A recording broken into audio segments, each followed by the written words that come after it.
नमस्कार, मैं हूँ शशि कुमार और आप देख रहे हैं गुलबहार स्टडी एंड फैक्ट्स। इसमें एसएसटी और इंग्लिश दोनों की पढ़ाई होती है। आज मैं आपको English class 10th first flight book से एक काफ़ी ज़बरदस्त नामचीन पोएट, दैट मीन्स काफ़ी प्रोमिनेंट पोएट जो हैं कार्ल सैंडबर्ग, उनका एक बहुत ही शॉर्ट पोएम मैं आपको बताने वाला हूँ जो काफ़ी इंटरेस्टिंग है। तो आइए देर नहीं करते हुए हम इसको जानने का काम करते हैं। सबसे पहले तो समरी हम देखेंगे इसका कि समरी आखिर है क्या। Central idea of the poem हम लोग देखने वाले हैं। सिनॉप्सिस जिसको आप कहोगे और you can say summary too. आइए देखते हैं क्या है। यह कार्ल सैंडबर्ग, जैसे मैंने बताया अभी, कार्ल सैंडबर्ग के माध्यम से ये लिखा हुआ है। इस पोएम का नाम है भाई फॉग, और इसमें डिस्क्राइब क्या किया गया है, दैट मीन्स कि फॉग को एक कैट के रूप में डिस्क्राइब किया गया है। जी हाँ, आपने सही सुना, फॉग को एक कैट के रूप में डिस्क्राइब किया गया है। दैट मीन्स फॉग और कैट के बीच में, उनकी क्वालिटीज के बीच में बातें की गई हैं, उनको रिजेंबल्स कराया जा रहा है यहाँ पे। This descriptions of fog as a living creature shows the poet's interest in the wonders and beauties of nature। इसमें जो कार्ल सैंडबर्ग हैं, जिस तरीके से फॉग को एक लिविंग क्रिएचर के रूप में दिखाए हुए हैं, एक्सप्लेन किए हुए हैं, यह दिखाता है कि कार्ल सैंडबर्ग का नेचर के जो ब्यूटीज और इसके वंडर्स हैं उसमें वो काफ़ी क्या है, इंटरेस्टेड है। दैट मीन्स कि कार्ल सैंडबर्ग नेचर के लिए, नेचर में काफ़ी इंटरेस्टेड हैं, इंटरेस्ट रखने वाले हैं। To him, the coming of the fog resembles the way a cat comes silently on a little cat feet. Like a cat, the fog sits on its haunches, and like a cat's gaze, the fog looks over the harbor and the city. इसमें उन्होंने बताने का काम किया है, मैंने अभी just बताया आपको, फॉग और कैट एक दूसरे से रिजेंबल कर रहे हैं अकॉर्डिंग टू कार्ल सैंडबर्ग। जैसे साइलेंटली कैट जो है आती है, वैसे ही फॉग भी साइलेंटली चारों तरफ बहुत स्पीडली, ना रैपिडली स्प्रेड हो जाता है देखते देखते। तो इसको रिजेंबल्स कराया गया, इसको जो है ना एक समान दिखाया गया है कार्ल सैंडबर्ग के माध्यम से। Just like cat keeps moving and hardly stays at one place, है ना, the fog also slowly moves on and vanishes. It means आप देखोगे जैसे just like a cat keeps moving, यानी कि जो कैट होती है वो एक जगह पे बहुत ही फॉर ए वाइल स्टे करती है, बाकी वह कीप्स मूविंग यहाँ पे लिखा हुआ है भाई, हमेशा एक जगह से दूसरी जगह वो भागते रहती है, मूव करते रहती है, एक जगह पे हार्डली वह स्टे करती है। ठीक वैसे ही जो फॉग होता है वह स्लोली एक जगह से दूसरी जगह मूव करते रहता है, और फिर आप देखोगे वो वैनिस, ख़त्म भी हो जाता है। इसको एक्सपीरियंस आपने किया हो विंटर सीजन की, जब हम बात करेंगे सिंपली, जैसे ही विंटर सीजन की बात करोगे आप, है ना, तो उसमें होता क्या है कि आप किसी रास्ते पे जा रहे हो रात में, अचानक जो है सारा रास्ता ठीक है, लेकिन कुछ दूर जब आप डिस्टेंस को आप जाओ, कुछ डिस्टेंस आप और जाओगे, कुछ दूर और जब जाओगे तो पता चलेगा कि पूरा का पूरा वहाँ पे फॉग दिखाई दे रहा है। फिर उसको जब आप बढ़ोगे आगे तो पता चला वो फॉग जो है पीछे की तरफ छूट गया। तो ये फॉग आप देखेंगे स्प्रेड होते रहता है और कब वैनिश हो जाए ये पता भी नहीं चलता है। दैट मीन्स कि कैट और फॉग के बीच में इनके इन्हीं क्वालिटीज़ को लेकर के आप देखोगे कार्ल सैंडबर्ग ने बताने का काम किया है। तो चलिए आगे की तरफ हम देखते हैं, इसको एक्सप्लेन करते हैं हम। चलिए ठीक है, explanation of the poem. The fog comes on little cat feet, it sits looking over harbor and city on the silent haunches and then moves on. इसमें जो कुछ टफ मीनिंग है, सबसे पहले उस मीनिंग को देखते हैं। काफ़ी ज़बरदस्त तरीके से आपके लिए बनाया गया है। इसको अच्छे से देखें, अच्छा लगे तो आप इसको लाइक करें, हमारे चैनल को सब्सक्राइब करें और शेयर तो ज़रूर करें। ये आपके लिए काफ़ी इम्पोर्टेंट है और VBI है भाई। आप वर्ड मीनिंग देखोगे इसमें जो जो मेजर और काफ़ी इम्पोर्टेंट वर्ड मीनिंग है बेसिकली। पहला हार्बर दिया हुआ है यहाँ पे। Harbour that means port, a place where ships load and unload cargo, है ना।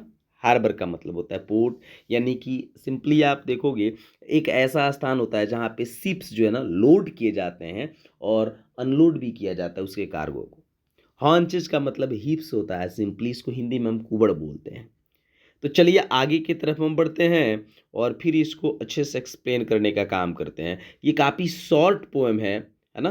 तो इसमें बहुत ज़्यादा टाइम नहीं लगेगा, लेकिन फिर भी आपको जानने की आवश्यकता है। जैसा मैंने बता दिया आपको, तो इसका एक्सप्लेनेशन आपको मैं बता रहा हूँ।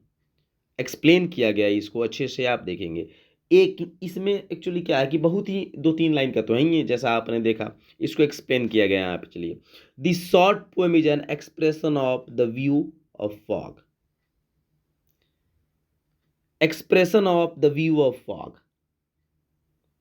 फॉग के व्यू को उसका क्या एक्सप्रेशन है बेसिकली, उसको इसमें एक्चुअली क्या किया गया है, एक्सप्लेन करने का काम किया गया है। For the poet, fog is not just a natural phenomenon, it is rather a creature. Fog के बारे में कार्ल सैंडबर्ग यहाँ पे बताने का काम करते हैं कि नेचुरल फेनोमेनन, नेचुरल एक्टिविटी नहीं है। ये ऐसा नेचुरल है ना, आप जैसे देख रहे हैं उनके अकॉर्डिंग नेचुरल फेनोमेना ये नहीं है। यह एक क्रिएचर, ज़्यादा अगर कहें उनके अकॉर्डिंग क्रिएचर ज़्यादा बढ़िया होगा इसके लिए शब्द, है ना। Fog has been compared with a cat as a as the way fog comes is very similar to the ways of a cat। वो कंपेयर कर रहे हैं फॉग और एक कैट के बीच में। फॉग जो है कंपेयर किया गया है एक कैट के रूप में, है ना। फॉग जो है सिमिलर है कैट की एक्टिविटी से। कैट जिस तरीके से एक्टिविटी करती है, जिस तरीके से आती है साइलेंटली, उसी तरीके से फॉग आता है। तो फॉग यहाँ पे आप देखोगे जो फॉग है और आप देखोगे बच्चा जो कैट है, दोनों के बीच में कंपैरिजन किया गया है काफ़ी अच्छे तरीके से। As a cat walks silently on its small feet, the fog also comes in the same manner as if trying to avoid any attention. आप देखोगे मैंने आपको क्या बताया, सिंपली यहाँ पे आप देखिए, मैं फिर से इसको एक बार एक्सप्लेन कर रहा हूँ। सिंपली आपको मैं एक्सप्लेन करने की कोशिश कर रहा हूँ यहाँ पे, आप अच्छे से समझोगे। जैसे इस लाइन में क्या बताया गया है, as a as a cat walks silently on its small feet. जैसे कैट जो है अपने छोटे छोटे फीट से साइलेंटली वॉक करती है ना।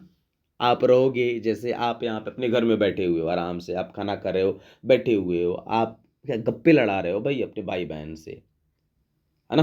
गॉसिप कर रहे हो, अपने माता पिता से कुछ बात कर रहे हो, मम्मी से बोल रहे हो मम्मी हमको ये खाना है, ये सारी चीज़ें आप बोल रहे हो simply.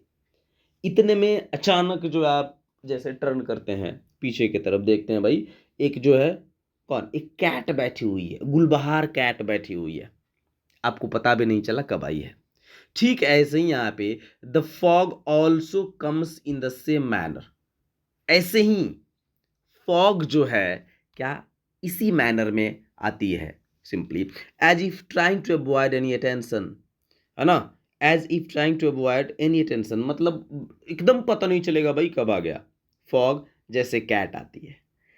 Fogs presence over and around a city seems as if a cat is sitting silently on its haunches and looking over the harbor and the city. Fog's presence over and around a city. Fog's presence over and around a city seems as if a cat is sitting silently on its haunches and looking over the harbor and the city. Fog का जो presence होता है, fog का जो presence होता है चारों तरफ शहरों में, वह ऐसा लगता है कि कैट जो है साइलेंटली अपने हिप्स पे, अपने हॉर्न्स कुबड़ पे बैठी हुई है, चारों तरफ हार्बर पे, सिटी पे, चारों तरफ स्प्रेड है, एकदम शांति से आई और चारों तरफ जो है ना फैल गई फॉग, जैसे cat. Finally, when fog leaves a city, it looks like a cat's slow and silent steps moving on from a place.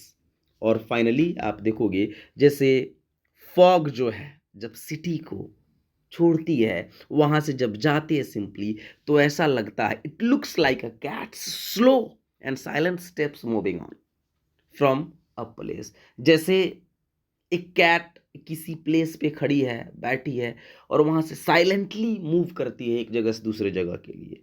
आप देखोगे फॉग जो पूरे सिटी हार्बर को कवर किया हुआ रहता है, वो इतने आराम से साइलेंटली क्विकली मूव करता है कि आदमी को पता भी नहीं चलता है। ये रहा इस पोएम का काफ़ी शानदार एक्सप्लेनेशन। इसको आप देखें, काफ़ी अच्छा होगा आपके लिए। सिंपली इसको लाइक तो ज़रूर करें। मैं फिर से दोबारा रिपीट कर रहा हूँ भाई, आपको अच्छा लग रहा है तो लाइक करो, शेयर करो और अपने दोस्तों को शेयर करो भाई, ताकि वो सब्सक्राइब करें। चलिए अब हम देखते हैं पोएटिक डिवाइस क्या क्या यूज किया गया है आपके लिए। यह जो मैंने इंग्लिश का ये जो स्टार्ट किया हुआ है गुलबार स्टडी एंड फैक्ट्स में हमारे चैनल पे, ये काफ़ी शानदार है, क्योंकि इसमें सारा मटेरियल्स आपको मिलेगा। आपको सेंट्रल आइडिया मिलेगा, आपको हर एक स्टांजा का एक्सप्लेनेशन, वो भी पूरा टाइपिंग यहाँ पे एक तरीके से आप देख रहे हो किया गया है। A to Z आपको मिलेगा यहाँ पे। हाँ, हार्ड वर्ड्स मिलेंगे आपको और पोएटिक डिवाइस, बेसिकली ये तमाम चीज़ें मिलने वाली हैं आपको A to Z। चाहे वह पोएम हो, चाहे वो आप देखेंगे प्रोज हो, चाहे फुटप्रिंट्स का हो, सिंपली ये तमाम चीज़ें हों। और हाँ, 9 और 10 सबके लिए काफ़ी बेनिफिशियल होगा, है ना, यह चैनल। हालांकि अभी हम 10th को पढ़ा रहे हैं। चलिए देखते हैं पोएटिक डिवाइस इस पोएम में कौन कौन यूज किया गया है। तो पहला है analogy, comparison of a fog to a cat. Fog को कैट से कंपेयर किया गया, इसको एनालॉजी कहते हैं। ठीक है ना। अब मेटाफर भी इसमें यूज किया गया है। मेटाफर सिंपली कहते किसे हैं, जब दो अनइक्वल चीज हो, दो, है ना, सिंपली अनइक्वल चीजें और उनके क्वालिटी को सिंपली कंपेयर जब किया जाए तो उसको हम मेटाफर कहते हैं। The use of cat for referring to fog, cat को यूज किया गया है फॉग को रेफर करने के लिए। इनकी क्वालिटीज, इनके एक्टिविटीज, इनके मैनर को सिंपली क्या किया गया है बच्चा, आप देखोगे कंपेयर किया गया है, इनके क्वालिटीज को कंपेयर किया गया, दैट इज क्लीन मेटाफर। और राइम स्कीम की जब हम बात करेंगे सिंपली, तो इसमें कोई राइम स्कीम है ही नहीं। The poem is in free verse, और आप देखोगे यह जो पोएम है वह फ्री वर्स, इसमें कोई वर्स नहीं है, वही यह फ्री वर्स का पोएट आई मीन पोएम है। ये चैप्टर समाप्त होता है ना। आप इसको देखें, लाइक सब्सक्राइब और शेयर ज़रूर करें, इसको हमारे चैनल को शेयर ज़रूर करें। ये मैं तीसरी बार बोल रहा हूँ भाई, आपके लिए मैं लेकर के आया हूँ काफ़ी शानदार तरीके से। इसमें सारा का सारा explanation, poetic device, hard words, explanations और क्वेश्चंस आंसर भी मैं कराने वाला हूँ। इम्पोर्टेंट क्वेश्चंस भी मैं आपको देने वाला हूँ, प्रीवियस ईयर्स जो क्वेश्चंस मैं वो कराने वाला हूँ। तो प्लीज़ इसको लाइक, सब्सक्राइब और शेयर ज़रूर करो भाई। Thank you so much.